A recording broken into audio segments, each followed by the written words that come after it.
Welcome to the podcast Hive Time, where we talk all things business regarding the honeybee, with the occasional entrepreneurial adventure. My name is Mike James, and I'm going to be your host here at Hive Time. And as a seasoned entrepreneur myself, I've had some businesses take off and some not so much.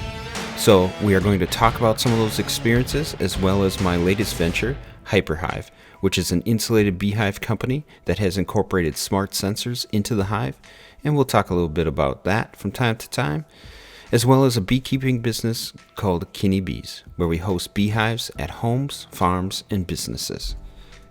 Today, who we had on was Erica Shelley. She is the CEO and founder of Best for Bees, as well as a product called Protectabee.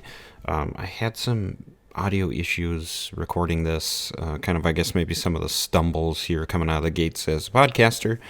And I'm not sure why, but I tried to clean up as best I could, so hopefully it's not super annoying. Interview lasts about an hour, but it sounds like we have some internet connectivity issues, but we never dropped out, just sound a bit like a robot from time to time. So with that said, let's get into it, and I hope you enjoy it. And as always, please hit that subscribe button.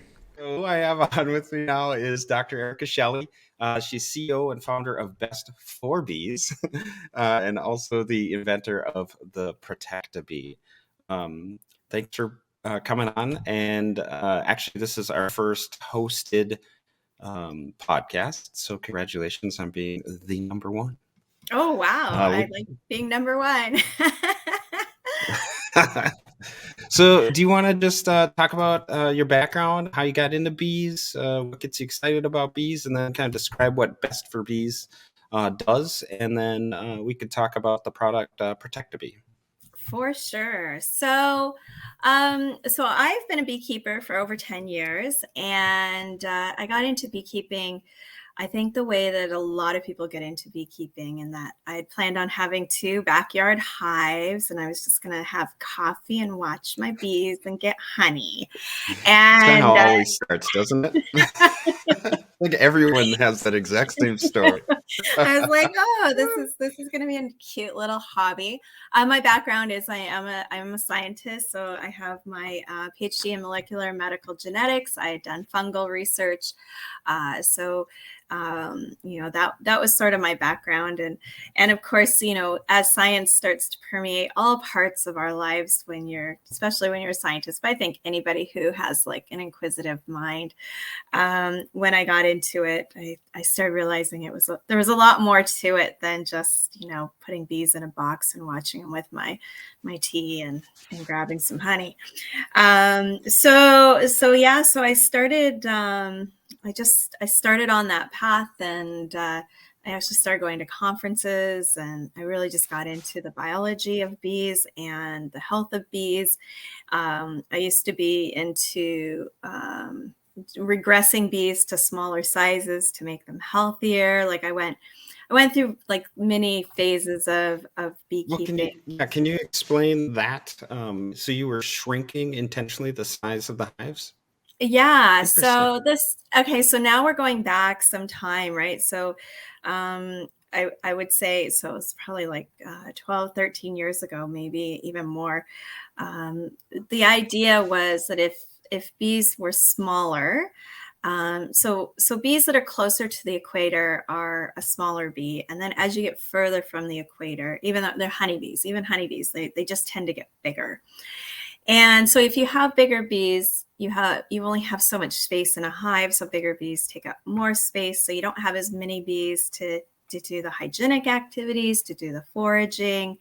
And even as they get bigger, they might not be able to fit into certain flowers. And so the standard size that is used for our comb, if you get pressed foundation or plastic foundation, whatever you get, that size was decided based on a flower in England that would be optimal for honeybees to pollinate. And so the bees actually ended up being bigger than they would be naturally, right? Because we basically, they fill out the size of the cell. So whatever size cell you give them, they get bigger. So what we would do is we would, as you have more brood inside a cell, it leaves behind a casing. So naturally the cells get smaller and smaller. So you do get smaller bees, but it takes a long time. And if you're changing out your comb regularly, like, they're not gonna get a lot smaller. And I'm not pushing this at all. I just want to say that this is just something. Well, no, I find it very interesting. Yeah, I mean, no, absolutely. I've read a couple discussions on. I don't know if you've used plastic frame foundation, but there's a conversation around what's that exact size. And it doesn't really seem like science has really landed on the exact size. And they're tiny, fractional differences, right? Yeah. Some people have some strong opinions about the size of that foundation. And so I've never dug into it. So it was interesting to hear you say that. Yeah. And it was just, that was sort of how that, I kind of came into beekeeping, and already I was like measuring my cells across. So, the goal was to get them down to like 4.9 millimeters, right? And so 49 millimeters for 10. So the science just started right away, right? Like, it was just this whole process, and thinking about different ways of keeping bees healthy. And I will tell you that when I started beekeeping, it was way easier. Like my hives would survive every winter, and mites were not as big of an issue. It was easier. Even just 10 years ago. Yeah. Like I've seen a huge change with even our seasoned commercial beekeepers who say the same thing. Like, it's just gotten harder. And it might be where we're located, like maybe with climate, with the climate changing, we've had some weird weather where we'll get, things like hives coated in ice, right? That was really hard. We had a year where everything was just coated in ice. And then you're in the kind of Toronto area, was it? Yeah, so I'm in southwestern Ontario, so definitely not Toronto area in the sense of Toronto is like a huge mega city. You travel outside of Toronto and about an hour away, and I'm in a area called Kitchener-Waterloo, and I'm about 30 minutes from the University of Guelph. So Guelph has, it's actually one of, I think, if not like the biggest honeybee research in North America. And so that's sort of where all those connections are. So we always give people Toronto as the landmark because people know where Toronto is on a map, but we're a little farther away. We got a little more farm country around us and a little less traffic, which is nice. Well, you must experience quite the swing between winter and summer. I mean, I'm in Wisconsin. We'll say it gets almost minus 40 in F in the winter, and 100 F in the summertime, so that's a huge swing. Yeah. And we're the same too. Sometimes people will be like, oh, you don't get hot where you are because you're in Canada. And I'm like, well, actually we're farther south. I'm probably farther south than where you are, Mike, like in terms of. I think you actually are a little bit down. Yep. Yeah. So we get the lake effects of the snow, right? So it gets super duper cold. We definitely get really, really cold. This is awful. I actually grew up in the States, but I grew up in Arizona, so I don't know what minus 40 F would be in Celsius. It's actually minus 40. Is it minus? That's the crossover. It is. I knew they did, and I'm like, that's where's the crossover? So it's minus 40. So we get with wind chill minus 40, but I don't think we ever get like just straight out minus 40. Yeah, I mean, we will northern Wisconsin every now and again, or northern Minnesota will hit minus 40. In fact, I think just a couple of weeks ago it was minus 40. The coldest I've ever experienced is in the minus 30s. Okay. And just recently it was minus 20. And it's not fun outside when it's that cold. No, and I can't imagine what those poor bees have to be just like a jigsaw trying to stay warm. Stay warm. Or like a jigsaw puzzle. I have one of those flare guns, like a really nice one. And I've actually gone out when it's really cold, and it's amazing how much heat they put off, right? And they've done measurements, and they stay, 37 degrees Celsius. So I don't know what that is in Fahrenheit. 70 something, I think. Anyways, like that's what they are in the middle like a there. calculator.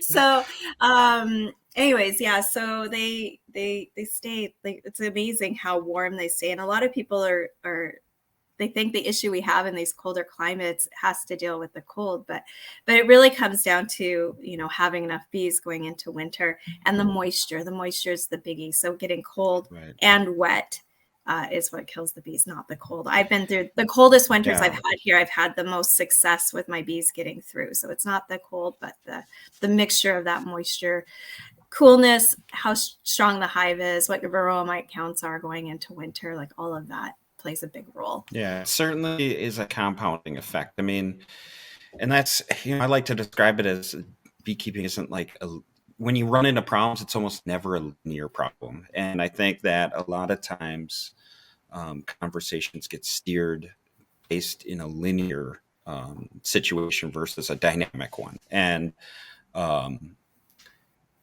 so, you know, it's like you're talking about like getting cold or wet. You know, if they're in a atmosphere where they're wet, it actually, and it sticks to the outside walls, it actually could benefit them to some degree. But it all depends, right? That's the magic saying. It depends. Yeah. And I switched over to using quilt boxes a couple of years ago to help absorb moisture, and that actually was helpful too. So, you know, we kind of all come up with these different ways. I know you were talking about your was it Hyperhive? Yeah, Hyperhive. Yep. Hyperhive, how like you're going to be able to measure all of this stuff inside a hive.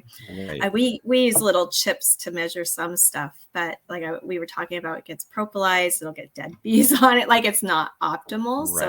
So having like a way to actually measure that stuff inside a hive is going to be fantastic. Yeah. Right. And the magic with the Hyperhive is it's a insulated sealed hive. It's really built to replicate a bit of today's construction. You want it sealed nice and tight, and try to mimic the at least the insulation properties that they would experience in like a tree where there's no ventilation. Yeah. And so that once again, it depends. Yeah. Right. And you know, here at the University of Guelph, in the winter, they actually just saran wrap up the hives and put them in a building. Right. And then it's like pressure, like temperature control band. Like I don't do that. I don't have space to do that. And it's a lot of work, but it's basically, you know, kind of what they're doing is sticking it in a building and then, you know, wrapping them with saran wrap. So and then they just regulate I don't know the if it's actually saran wrap. I'll just say that might be something special. I just know they're wrapped. We'll just call them specially wrapped. Especially wrapped, yeah. Well, great. So, you know, you're mentioning kind of some of your personal experience, and then when we were talking a couple of days ago, but we're getting kind of ready for this, you were talking about you do a lot of research or have done some research with Best for Bees, kind of some specialty research that kind of led you down a path to Protectabee. Yeah, so I feel like I kind of cut myself off saying about what I did way back when. So yeah, once I started really learning about bees, I've you know taught classes. I've taught thousands of people's beekeeping over the years, and I regret some of my choices in what I taught beekeeping, because I started teaching beekeeping before I was really a seasoned beekeeper, and that's the irony, is oftentimes seasoned beekeepers are not teaching beekeeping courses. It's usually people who are a little bit newer, because once you become a seasoned beekeeper, you're just busy beekeeping. And so anyways, I became known as sort of the bee lady, and companies would have me keep hives at their locations, oftentimes rooftop locations, so that we could educate their employees about, you know, bee health, pollinator habitat. So sort of the green initiatives having to do with those companies. And then again, we were talking about sort of how things organically just happen. Then, you know, different industries started reaching out to me to start doing tests with bees. And so at that point, we switched into huge science gears and started working with computer programs that allowed us to take pictures and weighing our bees. We were talking about your Hyperhive having the scale in there, like weighing hives is not easy. So I was like, oh, that would be really useful for my research that I do all the time. And, we really got. So how, like, what transitioned from you guys going from you being asked to research some of these things to start implementing some of the electronics? I mean, was that something that you guys were like, hey, we need to have like hard data versus observation? Absolutely. So when we started, so here's something that's interesting is I'm covered under so many NDAs with all the different companies that I work with that I actually can't even tell you oftentimes the very specifics of why we started doing different things. But what I will tell you is that for the different studies that we do for different companies, we need to have certain pieces of information. And sometimes those pieces of information are having to do with the actual hive health, right? So hive health has lots of metrics. And so, the obvious ones are, how many bees are in there, how much brood, how much pollen, how much honey, what are our pest and disease levels. And then sometimes it gets a little more complicated. So we're measuring maybe gases or the presence of different things. So then we're using, media where we look at bacteria, or we have kill assays, or we're using PCR. Like it became it, and I was already, that's the stuff I'd already been doing. So it was really nice to be able to bridge those two worlds of honeybee biology and microbiology and the science side of things. So, and then we do traffic studies. So we'll actually mark bees and determine how far they go from a hive and where they go from a hive. Like this is some things that we do for companies as well. So were you guys, I mean, how were you? So one of the things that I've actually looked at was, this podcast is not only just about bees, right? It's about the business aspect of it. So I often think, as entrepreneurs do, you've got kind of what's on your plate right now in regards to your product, services. And I think most entrepreneurs are like, what is my service 3 years from now, 5 years from now, 10 years from now? Where is it going? Because you got to be thinking like that, right? Absolutely, and right. And one of the things that might seem science fiction, but one of the thoughts I had was small chips that ultimately could go on bees. Because I read a study where they actually were doing this. And so I'm the little backpacks they put on the bees, right? Yes, yes. I think Harvard was doing that. Yes. Okay. Yeah. So I was like, it would be interesting to have technology in the hive that you could ultimately ship out a bag of these little chips, put them on the bee, and the bees take off. And then you get some kind of data over a week and you have an idea of where your bees are traveling. So how did you guys track the bees? Well, that's no easy thing to do. I mean, Tom Seeley, I think, perfected it without any technology. Yeah, the tracking of the line, the bee line.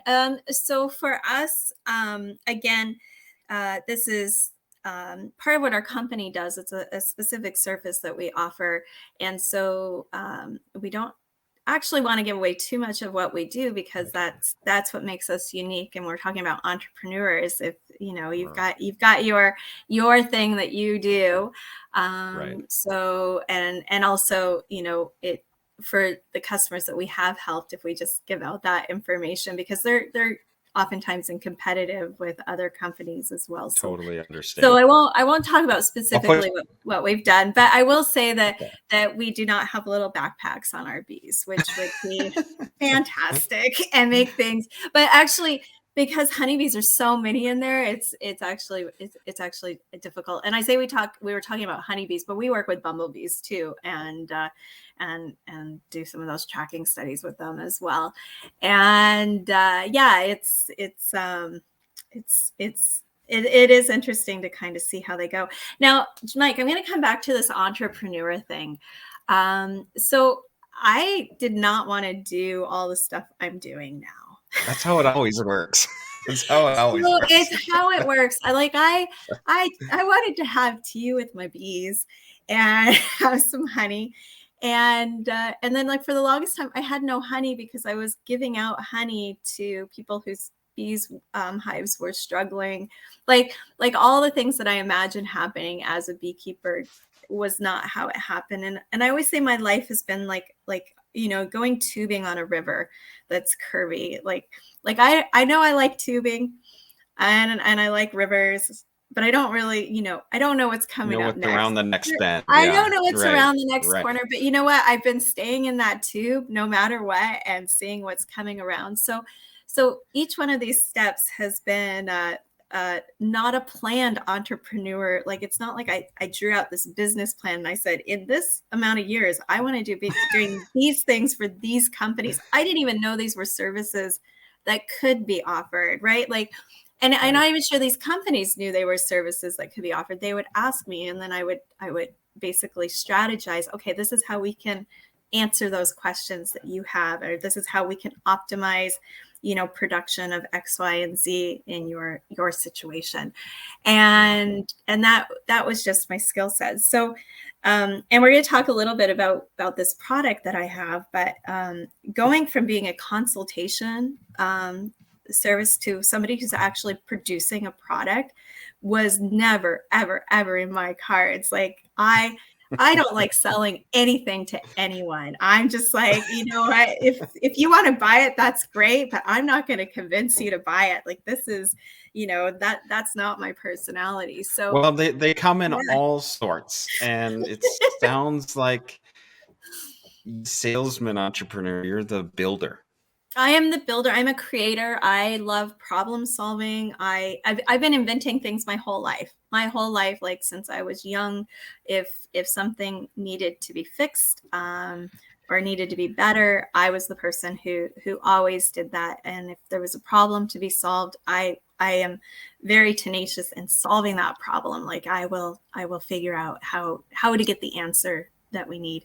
So I have business mentors now. I was with a accelerator center here in Waterloo, and so I have like all these business mentors, and one of them. For the people that don't really know what an accelerator is, you want to touch on that? Oh, sure. So, and I imagine they're different in different places. So, incubator, accelerator. These are terms that are used for basically a centralized place that companies can go to get all the mentorship that and documents and resources that they would need in order to start a company. So there's so many pieces that come with a company. So, for example, like, Mike, you've made your hyper hive. I've got my Protectabee. So the first step is you have to figure out, how to patent things. And then you're dealing with lawyers after lawyers, and you have to start signing all these contracts and these non-disclosure agreements. And that's just like the tip of the iceberg. And then all of a sudden you're into, human resources, you're into engineering, you're into dealing with production. And there's the just so incubator many, kind of helps guide you through that process. It's all these mentors that show you how to do it. And so the idea of accelerator is, if I had not gone to the accelerator center, I probably would have been sitting on this idea for 10 years before I would have pushed it. But my mentors, they push me, and they're like, get it out, do these things, and before because I am like more of an academic, so I'm not as always ready to just burst out without having like everything and all my ducks in a row, as it were. And they pushed me out of my comfort zone, and they also, put me in front of investors, so people that will invest in the company, and they teach me how to do pitches and how to do business plans and financial forecasts, and on and on and on. So So it's really amazing. And one of my clients, so I've had private clients over the years too that I would keep bees with. I call it, we do like beekeeping together. He's called me the reluctant entrepreneur because I being like, no, I don't want to do this. I don't want to do this. That's it. I'm the reluctant entrepreneur, and so the learning curve has been steep but amazing. Like, I just know so much about so many things I didn't know before, and I love it because I just love learning anyways. So this has pushed me way out of my comfort zone because I'm a scientist beekeeper, and now I know about financial forecasts, and I know about pitches, and I know about all the human resources and all the insurances I need to get and how to do payroll. And right. I should say I already was doing some of that stuff with my other company, but now this is like just a different level. Yeah, right. So at what point did Protectabee start to formulate in your mind?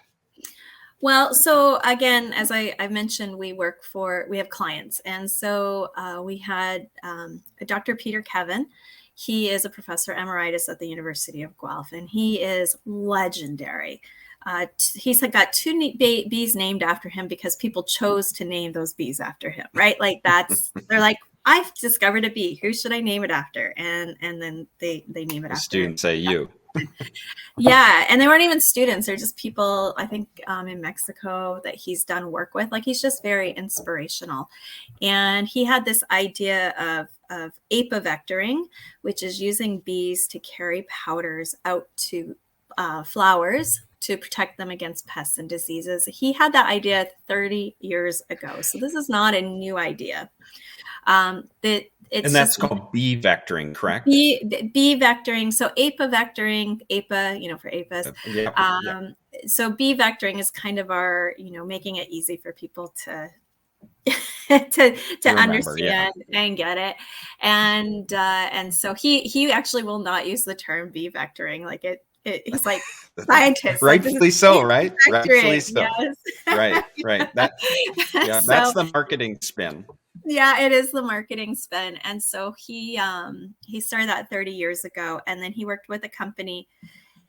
He developed basically a bumblebee bee vectoring system to protect crops using a fungus that would grow on the flowers, and then it basically competes against any other fungi that are on there. And then it also grows on there's beetles and mites that are on these plants, and the fungus actually can grow on the outside of them, and then they become hosts. So it breaks into the host using both enzymes and mechanical methods to go in and then replicate and then just spread more, right? And when I say spread, it like bursts the host open, like in a very video game style. Like spores of some sort? Yeah, they're spores. It's like poof. Okay. And so they started using that out to crops. And Dr. Kevin's idea was that maybe this could be used for Varroa mites inside of beehives. And so that's when he brought us on and to do those studies. So he knew I'd worked with fungi in the past, and that I'm a practical beekeeper as well. So I have a unique spin on this from most academics in that I was practical beekeeping for a long time. I know what beekeepers like. I know what you need to do in terms of keeping bees healthy from a practical beekeeping standpoint. So, and then I had the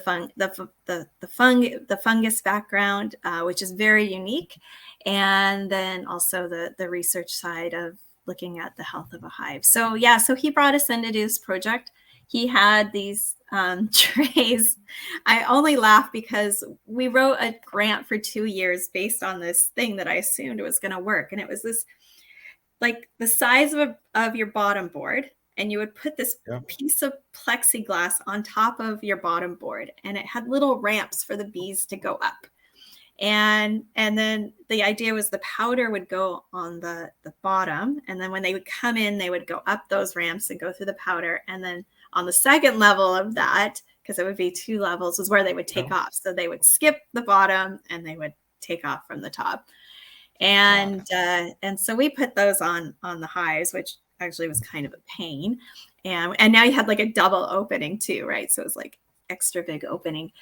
And to accommodate the ramp height? To accommodate the ramp. So you basically have 2 levels, right? So then the box would go, and I should say there was a lip around the second edge so that it was basically a 2 bottom boards, if you will, kind of stacked on each other, if you think of it like that, but with ramps. Yeah. And it did not work at all. The bees just not want to go through the powder? They would move the powder right out of the hive. They would avoid the powder. As bees normally do, right? You put anything in there and they drag it right out of there. And I will tell you, me and my research assistants, we were like coloring flowers to like see if they might like go towards one side versus the other. Like we were just not like, because this was what our grant was for this particular prototype. Right. And I swear I was probably pretty close to crying when I realized that we were not going to be able to do 2 years of studies with this ramp thing. And trying to coax the bees through the powder. And we tried, trust me, we tried. and so at some point that switch flipped in my head. It's like, okay, you've got to reinvent this, like this and completely reinvent it. Like this is not going to work at all. And so I kind of I actually reached out on Facebook to some beekeeping hack groups. This was, kind of crowdsourcing in terms of coming up with ideas of how I could solve my problem. Like it wasn't an idea of like inventing a thing. It's like, I need to do my bee vectoring experiments. What can I make to do that? And so, we would start to talk about funnels, and we already were doing our we call it outspencing and inspencing. So outspencing is where the powders are going out to crops. Inspencing is where the powders are going into the beehive. And those are different compounds, correct?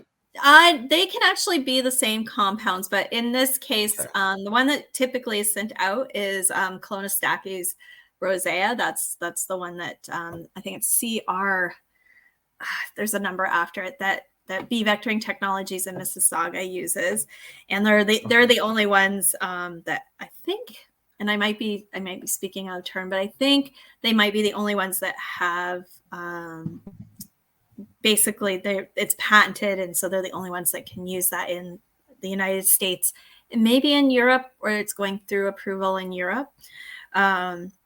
Anyways, for treating, and so I think strawberries and like more berry crops, but I think they're doing other crops now as well. I haven't kept up on all the crops that they're protecting now. But the inspencing, what was that? So, like through kind of these studies, honestly, until the other day, I'd never heard of bee vectoring. So I'll just be honest there.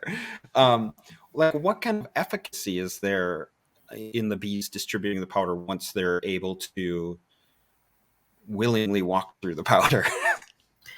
Yeah, so for the outspencing, I think the data is really strong. So they basically, it's like time intervals. So the bees walk through a chamber, and then the powder is dropped on them as they walk through it. And so that's over time. And so you can, instead of a farmer going out and treating their field once with a fungicide or a pesticide, this can be, done day after day after day. And the bees are really efficient in their travels. Like they go from one flower to another flower to another flower.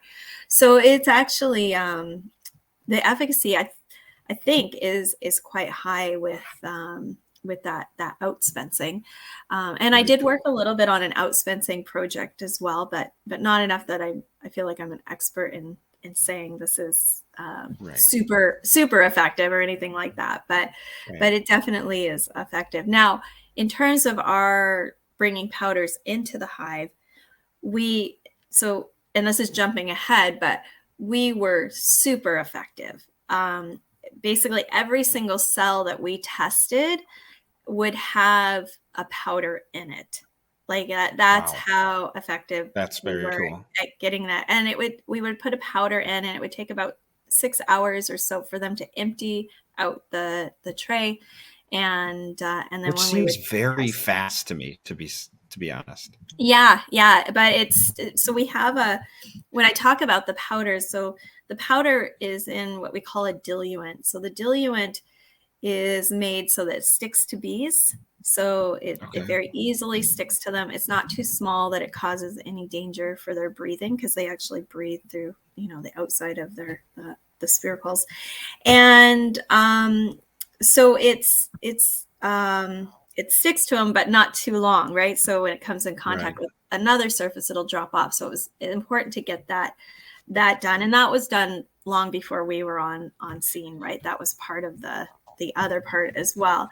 So that diluent is food-based. It's, bee friendly, nothing that anybody would be concerned about. And then you would mix in whatever protectant you're going to use with that powder. And so for our first studies, we actually used fluorescent microbeads so that we could track it. And that allowed us to, easily see that it was getting into I was going to ask if you had used a technique similar to that. Yeah.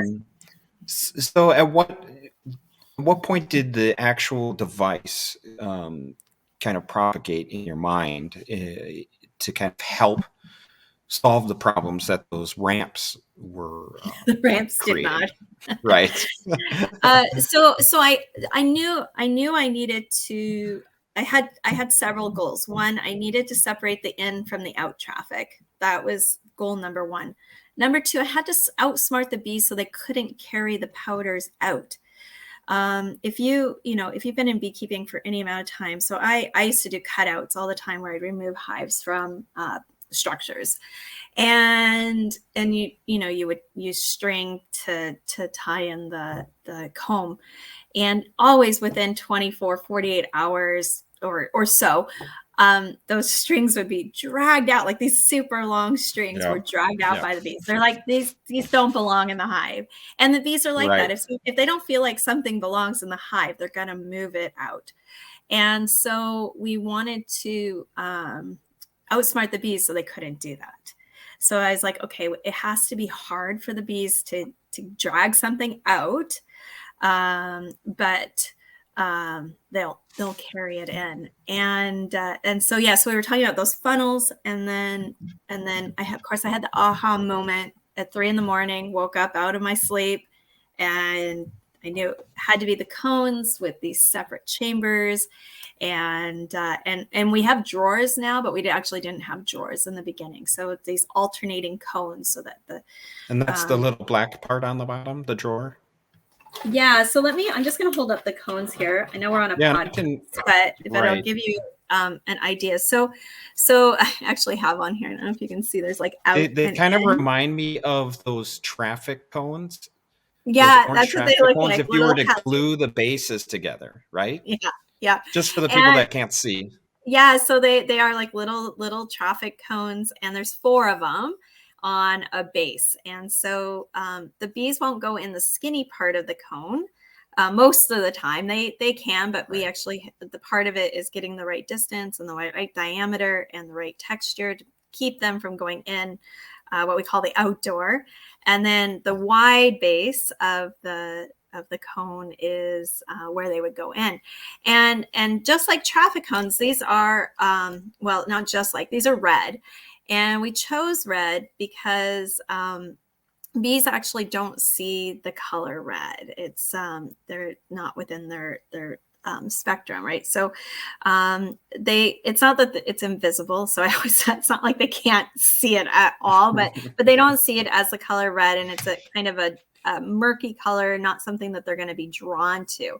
And so what then they see for that bigger opening part is they see that that's like a different color, and that's where they would go in. So it keeps them from trying to go in through the outdoor and going in there. One of the things, and we didn't actually think of at the time, was also other predators can't see the color red. So it, makes it a little difficult for, wasps and hornets and other things that don't see the color red to even figure out where the opening is. And then the bees, so it's not just the color. So the bees will orient to the Protectabee, both like in their typical orienting where they do their figure eights and they know where things are on their hive, but also there's when we first put it on, there'll be some fanning behavior to say, hey, this is where you're going to go in, as well as the sort of the scent trails that like things that are left behind the bees, just it becomes known to them that as well. So even if they're not seeing the color, great, they figure it out.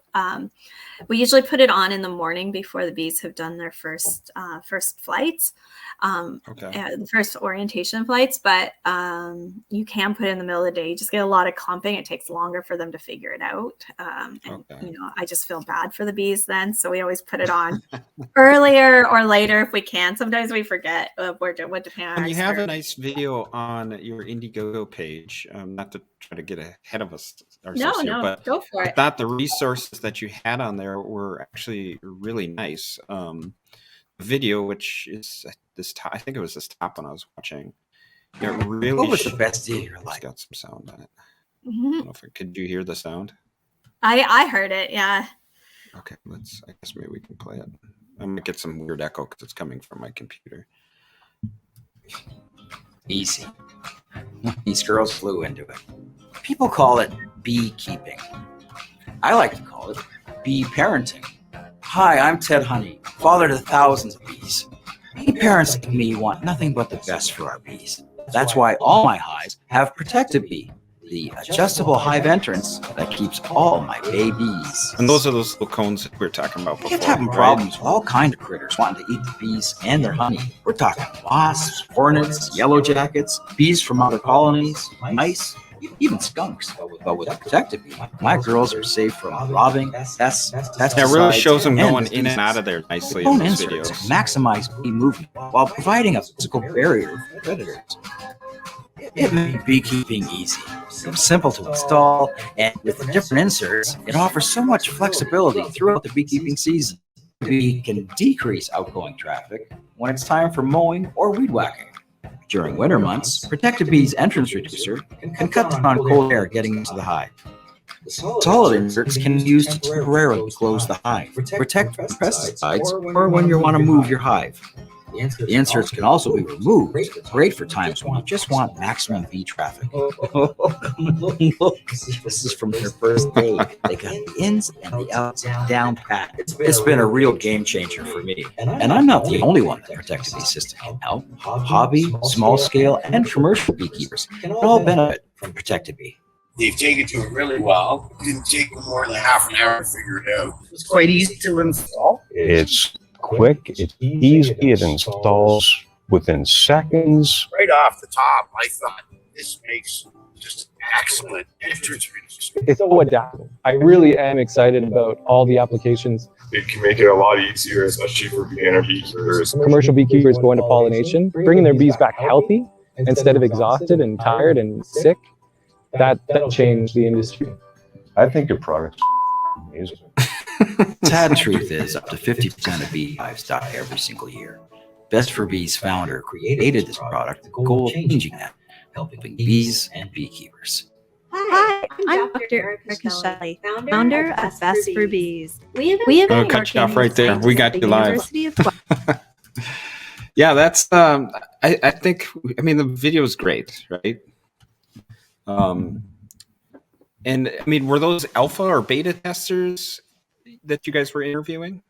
So in that case, those were our beta testers. So first year was more, we just had a few people, and we were looking at the bee vectoring. These people, it went out to blindly. So we didn't give them much information ahead of time, and just kind of, we wanted to see what they would do and what their take on it was.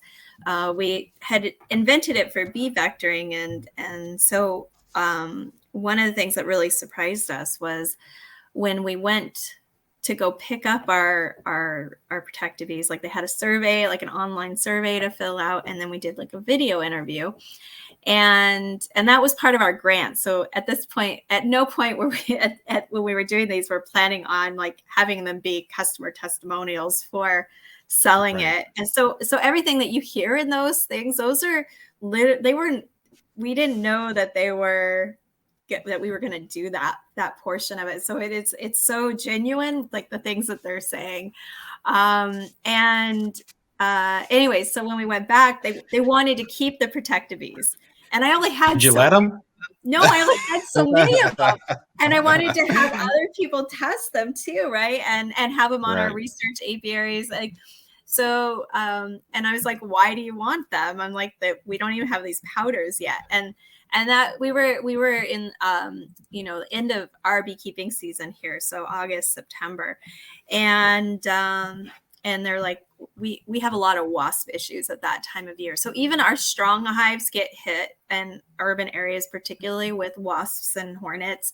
And so they were like, well, we had all these issues, but they're gone now. And I'm like, did you leave the cones on all the time? And they're like, yeah, we had them on like all the time. Nice. And I was like, because I gave them we had, different inserts later on that they could put on. But, and then like we had one guy who had this huge skunk problem in his yard, and he could see where the skunks were scratching. So he had like all these spikes, and he had like a little camera set up, and he was like, I don't actually see the skunk is avoiding this hive with this coming out. Interesting. So I guess they weren't able to do their normal tapping that they would do to get the bees to come out, because that's how it usually works, is they'll tap and then the bees come out one at a time and they eat them. Yeah. So we refer to those as spicy raisins when our dogs eat them. Yeah. we call them flying jalapenos. Yeah, there you go. Like all of those, right? Right. Yeah, my dog too. So yeah. I see your dog just totally living the life back there on your bed. On my bed, I know. She's just like rolling around. Life is rough. Like, I got it made. Oh man. So yeah, so that was crazy. And then they started giving us ideas about the other inserts. Especially it was our commercial beekeepers actually who had the really great ideas of adding the entrance reducers and adding the solid side so that we could do feed on one side, like as emergency. Like it's really easy.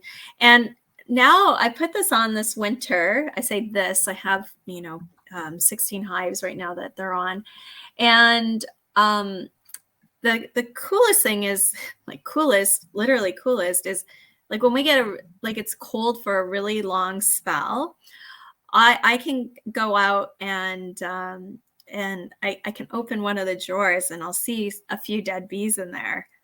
And so I can actually tell whether hive's alive or not during those cold periods without using my gun. Right. And then because and it then ultimately becomes part of the inside of the hive. Yeah. But they tend to pile them up on that solid side, which is interesting. And then when we get a warm day, they must just bring them through and then take them out. So it's almost like, I don't know, it's like having a little sunroom or something. You just store stuff in. Throwing them out on the porch. Yeah. And so I can help them. Like if I'll just go and dump some. And I don't do that with all of them because we're studying what the different ones do. But I've been like, okay, if I dump it, how quick till they'll like fill it up again? And so that's kind of been another little benefit. If you take off the inserts, you have this extra large landing board and it's covered. So in places in Australia, they were telling me that there's like these birds and stuff that'll pick off the bees on the landing board, or the Asian hornets too. And so having that cover, makes it a little bit easier as well. So have you noticed a difference in their pattern when they go out to fan? I mean, are they within that housing or are they trying to work themselves around it? So this is a bit of we're not sure what exactly is happening. We expected on hot days that these hives would get extra hot because they weren't able to fan. There's these these holes, and you can't get all the bees at the front fanning. And so we measure the hive health. So we know we have the same number of bees in our hives roughly, and we actually make sure to keep that. We move things around just to make sure everything stays even when we're doing our studies. And the interesting thing is, and I don't recommend this for most beekeepers. So when I say that we do that, it's for the scientific side. Disclaimer. This is a disclaimer. If you have a strong hive, let your strong hive be strong. What we found is we had less bearding on our hives with the Protectabee cones on than without. And we were like, okay, what's going on? So when I say less bearding, it was not no bearding. So when they would beard, I'm just actually going to hold this up here with the cones out. So there is some, I'm going to say something. I'm not going to show you the inside of this. We've not shown everything on our Indiegogo that's actually within the Protectabee itself. We do know that eventually there's going to be knockoffs that come, but we've kept a little bit of our IP secret so that you have to buy at least one. At least give you the head start. Yeah, exactly. So this is upside down. That's why the cones look a little bit different. But when this comes out, for most landing boards, this actually ends up extending beyond the landing board. And so the bees actually come under, and they tend to, if they're going to beard, they actually beard on the underside. And that adds a little bit of protection from above as well, right? So it is kind of nice. So, but what we couldn't figure out is we have less bees fanning, and we measure curing rates of our honey. We measure production rates, and that's part of our research. And so we weren't seeing differences, but they weren't out there fanning, and so just weren't sure what was happening inside, because as soon as you open it, they just come, right? They're not like doing whatever they were doing before. Right. And so we weren't sure if maybe when you open up like one door on one side of your house and one door on another side, if you get more of a cross breeze going. We're not sure what happened, but they definitely. Well, I wonder if the shading at that front entrance is somehow providing a cooler breeze. Into a traditional hive. Yeah, and we just don't know what's going on, but there's definitely some cooling happening, and we don't understand why. So we have kind of a fun thing coming in. We've got a transparent Protectabee coming. And of course, for the first while, the bees will probably be trying to fly out because it'll be sunny there. And so I say transparent. We're still going to keep the cones red, and so that'll give them a visual cue on where to go out. But we're hoping that we can maybe see what's going on. And when you're talking about that cooling that goes around, if that's the case, we might not see that because. We might get some kind of greenhouse effect. Yeah, we might get that. So are you guys providing the powders that go in them, or do you have plans to provide powders? So the powders right now, the powders that we have tested successfully is antibiotics that are used for prophylactically, so treating an American foul brood before it happens. So not while you have American foul brood, but before it happens. So we've tested that, and we have the same distribution of antibiotic powders in the hive as conventional treatment. So that's ready up to go. Most places don't necessarily use prophylactic treatment of antibiotics, but we actually do here in southwestern Ontario. It's in our soil and everything, so it's sort of the norm that it does get used. Of course, in the last couple of years, we have to get approval, or not approval. You have to get a prescription from a vet to get it, which has people aren't using it as much as they used to. But so that's ready to go. We've tested Super DFM. In it as well, and we found the same thing, that we're able to get the probiotics into the hive. So those would be things that are already. We just have to do a label change of use, right? Because we're adding our powder to it, so it doesn't have to go through any sort of approvals. The fungal powders. So Paul Stamets, I don't know if you're familiar with him. He has a company I want to call it fungi perfecti, but I'm not sure that's exactly the name of it. He's funded some research at Washington State University. I always mix up University of Washington and Washington State University. So hopefully it's Washington State University. And they did directed. Well, we can figure that out and put something in the show notes. Put a little link. Yeah. They did a study where they directed evolution of one of these fungi called Metarhizium brunium, and it grows in the conditions inside a beehive. So the humidity levels, the temperature levels, and it actually works against Varroa mites. And so you can't just throw that in though. So it has to go through approvals. It has to go through EPA and FDA approvals because we've wanted, ideally we can treat with our honey supers on. And so these fungi are actually been used, like Metarhizium was already used on crops before. So it's not like these haven't been on food products, and they have what we call 0-day harvesting and 0-day re-entry, which means they're safe for people to use. But every time there's something new that comes along, you have to go through this costly and long process to get things approved. So those are not going to be ready to be used in hives. And then of course, then we'd have to immediately anyways. Yeah, immediately. And we have to add on the new use label as well to use it with bee vectoring, as opposed to just being put on top of the brood chamber or whatever methods they've submitted to have it put in.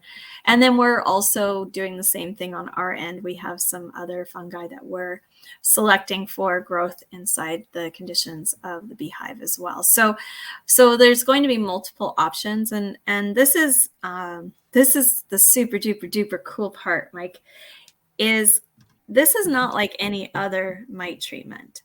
So you're taking a living organism to fight a living organism. Right. And they don't just use one pathway to attack the host. So they use those mechanical pressures where they like grind open into their host. And then they also use enzymes. The enzymes eat away at it as well. So we've got two pathways that it's using to get into the host.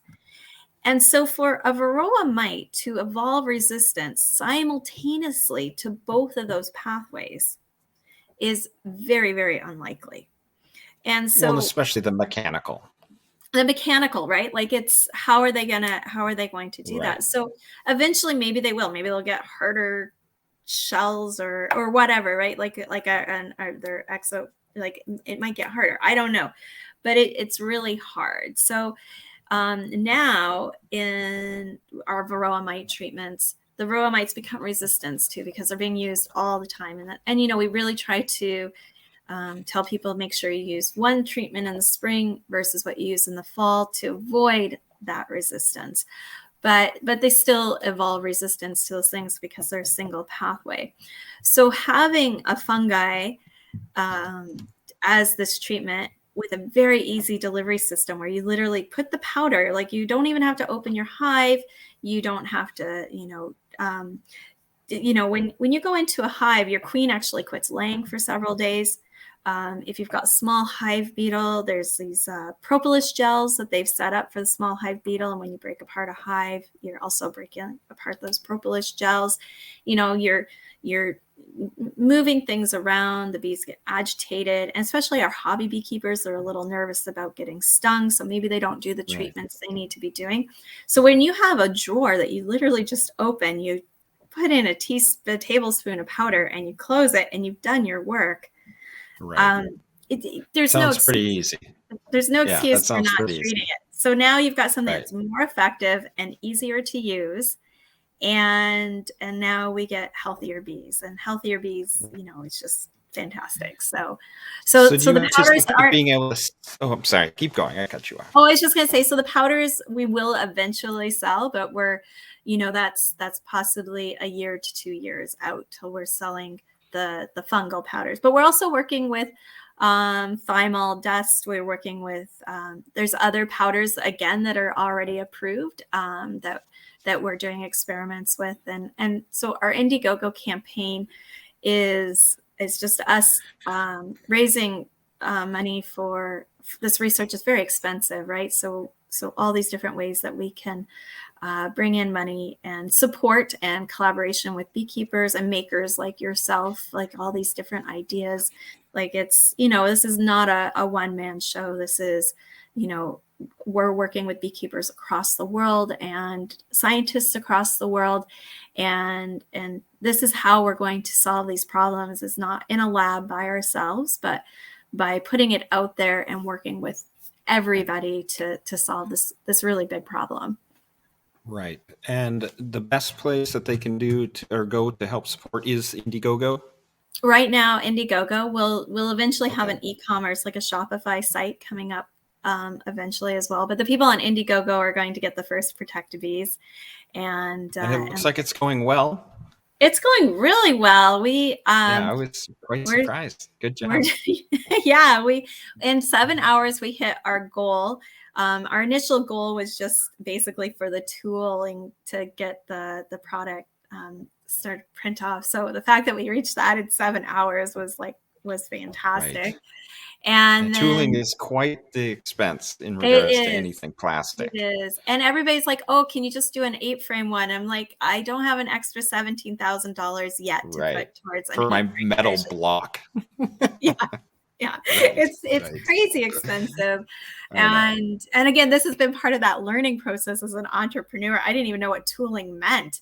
And for your listeners who don't know what tooling means, there's all sorts of, I have tools now for my packaging and tools for my injection molding. So we're injection molding with a bee-friendly plastic that is UV and weather resistant. A lot of people have asked us why we've gone with plastic, and that's because wood warps and will allow for easy entrance, and it won't necessarily fit very well there. But secondly, scalability is also a very large and scalability, like you can't make all of those. And because it's this plug and play system, then it's very easy for us to make lots of different inserts, which we have plans to do. But kicking off a tool like an injection molding is like this metal piece that is shaped like your thing that you're making, and then they put it together, these two halves, and they shoot in the plastic, and it just is in the shape of this thing, and then they open it up. And I'm only saying that, like, Mike, that's probably really obvious to you, but me as a beekeeper scientist had no idea what that even was, right? So I was like, that's what they mean by tools, because that doesn't really sound like a tool to me. Right. It's like a giant metal block that it reminds me of a kid's sand toy, where they can fill like a star with sand, flip it over. There's two halves to it, and then it's in the middle of a giant block of metal. Yeah. Yeah. So just crazy. Right. Yeah. When you said 17th, I was like, God, I've been having 40, 50, 60 grand thrown at me. Yeah. Well, and that's it. Eventually we want to do an entire bottom board that is the Protectabee, but that tool, as you know, right now it's even bigger. Right. It costs a lot more. So we're just starting with the one that people can just easily add. It's 2 screws and you just add it to your, it works with a 10-frame Langstroth hive and a 7-frame flow hive, which was exciting for us because on Indiegogo, the largest crowdfunding campaign ever was the flow hive. So to have something that's compatible with that for beekeepers that already are trying to do things a little bit easier, it's nice to have that compatibility. So So where do you want people to go? You want to shout out your website, the Indiegogo site? Yeah, well, and I mean, our Indiegogo is only live for, here, let me actually, 14 or 15 days more? Yeah. So it's only a couple more weeks, but we'll have our store, which will I paused you at a funny spot. Oh my gosh. Okay. There. That's better. I feel like every time it stops, it's in a funny spot. I think that's how it works. It just works that way. Don't feel bad. It just works that way. I use my lips a lot. I'm always like, That's just fine. Yeah. So 14 days left. You guys are at 220% of your goal, which is amazing. 426 people have backed you. It looks like you've got a few different perks here. Yeah, yeah. It's like And one of the things that we can do is I can make secret perks. So if if your listeners, I can make a secret perk just for Mike James listeners that we can offer a little bit of a discount, which is one of the cool things about Indiegogo is they let you do that kind of thing. And so so we have that going. But after that's done, if you go to bestforbees.com, that will be our Shopify store, and it'll still say coming, pre-orders coming soon. Okay. Because our first orders are going to be coming in June, and we're actually having to right now we're producing in China for this first run because there was no way for us to actually get it to people for this beekeeping season if we went with a U.S. company. They're just slower. Well, and I mean, if people were in manufacturing, China does it so much less expensive at high quality, and it is a way high. And I'm not going to say the U.S. Right. people aren't, but they know what they're doing, and it is a high they quality. do, yeah, right. And in fact, there's an argument. Go ahead. Oh, I was going to say our design engineer, he's been to the plant twice that we're producing in. So he's gone. He's checked it out. He's talked with those people. He has a really good relationship with them, and that's important too. Right. Yeah, and I honestly I wouldn't apologize for that. I mean, it's almost impossible to avoid anything made in China. I mean, everything I'm probably communicating on right now, including my Mac computer, was made in China. So yeah. But we would like to do it. We know our customer base likes things made in America, particularly the U.S. people. About 25% of our customers right now are from the United States, and that's the thing that people from the United States really like is made in America. In Canada, we don't do that as much, so it's just a very I know it's hard to imagine that, but it's not a thing that we do as much here. But we understand that's what they want, and so we are looking for producers in the United States, and we would like to offer that. It's just, do people want to pay more for the product, and that's the offset. So we'll see, and yeah. Well, if you could give me a link, I would be happy to put a special Hive Time link for the Indiegogo campaign together. And I can, once again, I'll attach that to the show notes so listeners can click on that, take a look at the product, and get a little bit of a discount. Yeah. So, I really appreciate your time today. It was fascinating.